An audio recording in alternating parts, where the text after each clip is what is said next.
What's up, everyone? Kriddle here, and I want to go over one of the decks from the Atlanta Championship that they had, or whatever tournament they had over the last weekend. This was the winning deck from that, and I decided to play it, check it out. We did play 10 games. I got a 50% overall win rate with it, and I think it can be a very, very strong deck. I feel like it did very well in Atlanta because it was something that I have never really seen before. I've seen a lot of these cards played, but not necessarily played together. So anyway, let's go over the deck, take a look at it. This is an Amethyst Amber deck, which is kind of rare. You don't really see these two colors together very often. But this deck has Cinderella. We've got a Piglet here. Very strong early game right there where you can play a Cinderella, and there's a reason the Cinderella is here. You're going to be like, well, you don't have any songs in this entire deck. Why in the world do you have a Cinderella? We'll go over that here in a minute. You have Piglet. Once you get 2 or more other characters out, Piglet gains +2 on the lore for questing. So another very strong character. Rapunzel, very strong for healing up your characters and then drawing more cards. So it's not a draw heavy deck. There are ways to draw cards, but I'll show you why you don't really need to draw a lot of cards with this deck as we go through it.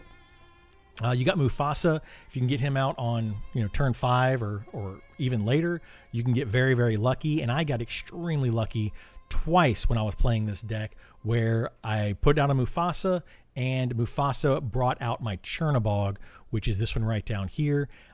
So I was able to play the Chernabog for free. One of those happened fairly early in the game, and it was a game changer for me.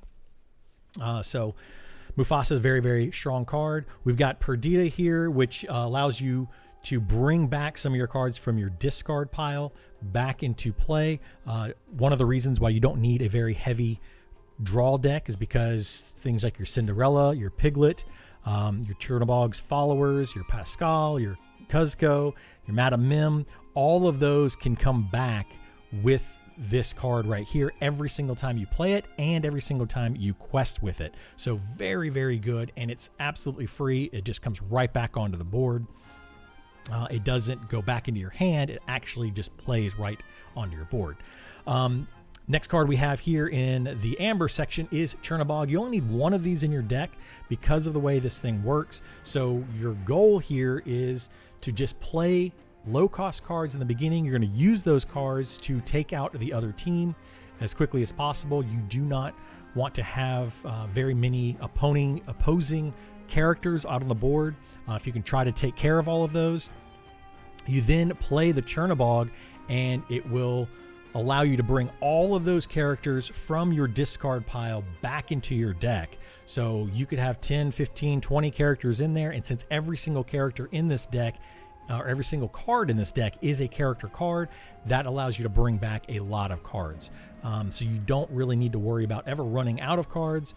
It's very, very strong, and once you get this card out, it does quest for 3 as well, and it's a 9/9 card. It's just extremely strong. I was able to play this card in one of my games as a 1-cost card.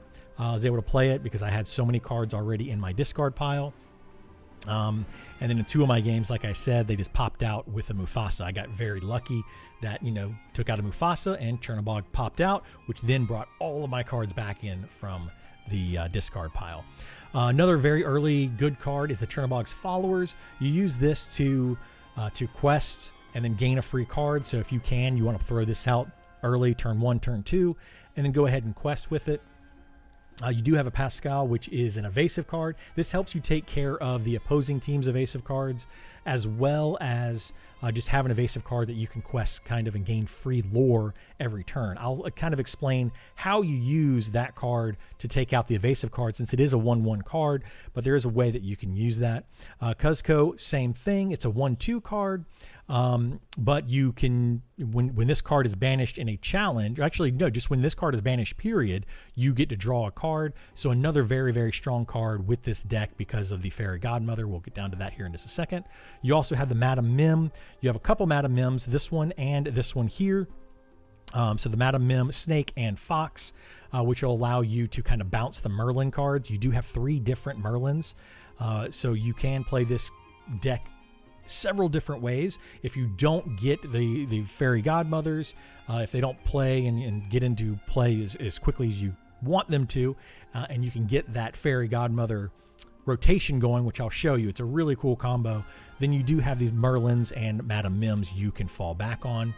And then we have Peter Pan's Shadow, which is another very, very good evasive rush character to, again, help you take care of some of those other evasive cards, specifically Diablo. It's a very, very rough card to play against. I found that this deck was very strong against almost every other deck except for discard decks. Discard decks were destroying me. Very hard to play against those because they were forcing me to get rid of cards like this Perdita, before I was able to actually play it. And since you can't play this until turn 6, very, very difficult to do, it was not good once I was like at turn 5, and then they would force me to discard that, and I had no other cards in my hand because I'm trying to play as many cards as I can. So let's get down to the Fairy Godmother, which really is the bread and butter of this entire deck. So if you can get a Fairy Godmother, you can get this one out on turn 3.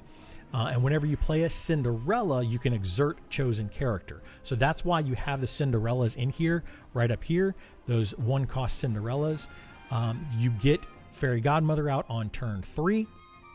And then if you have a card, that you really need to get rid of on the opposing team, you play a Cinderella, you exert it, and then you're able to attack it with, say, a Pascal, if it's, evasive, or Cuzco, or whatever you have. Chernobog's Followers is a 2/1, can help you with that as well. But you can see that a lot of these are low damage cards. That's where the other Fairy Godmother comes from. So this Fairy Godmother, whenever this character quests, your other characters gain Challenger +3, and they gain a quotation mark. I read this wrong the first time I actually looked at it, but they gain when this character is banished in a challenge, return this card to your hand for that turn, but only for that turn. So it doesn't return the Fairy Godmother to your hand. You have to read this one very carefully. It returns whatever card is triggered by using this Fairy Godmother's quest. So on turn 3, you could get out Fairy Godmother. Let's say you already had out a Cinderella or a Chernobog, or a Pascal. So turn 1, you got one of these out. Turn 2, you got 2 Pascals out or whatever. So now you have 3 cards out. Turn 3, you put out a Fairy Godmother. Turn 4, you can actually play this Fairy Godmother as a shift card and then instantly use it. But what's even better about that is, let's say on turn 3, you had the Fairy Godmother out. You had, let's say, the Chernobog Follower, a Pascal out, and maybe 1 Cinderella out, right? So you have those 3 cards out, and your Fairy Godmother is already out on turn 3. So then on turn 4, you play another Cinderella first, which will then allow you to exert any of their characters. Then you play the Fairy Godmother. You play a shift of the Fairy Godmother, which only costs you 2, right? So you shift into this Fairy Godmother, so you have to play the Cinderella first to exert their card.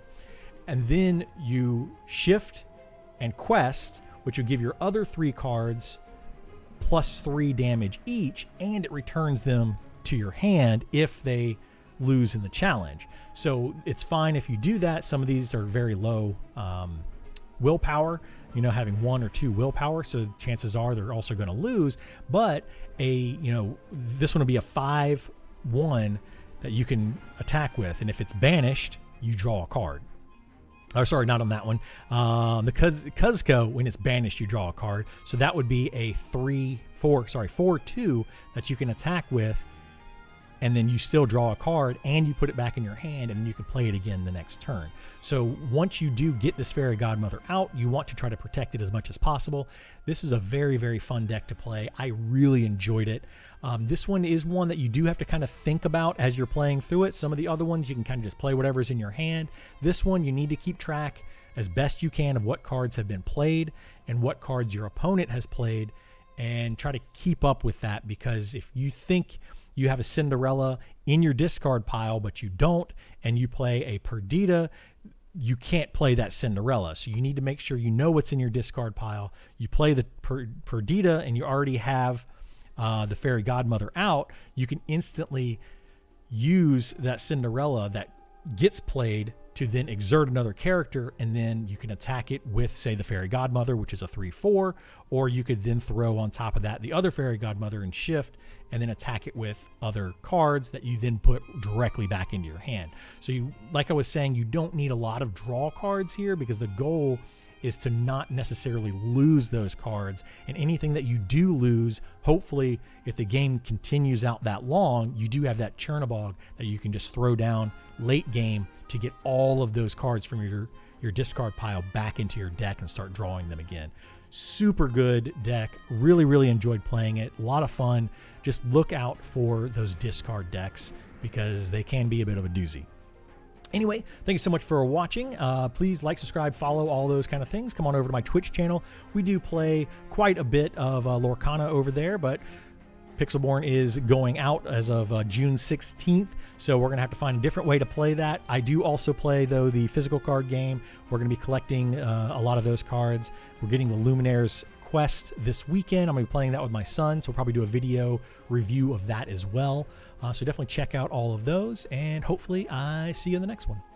Bye!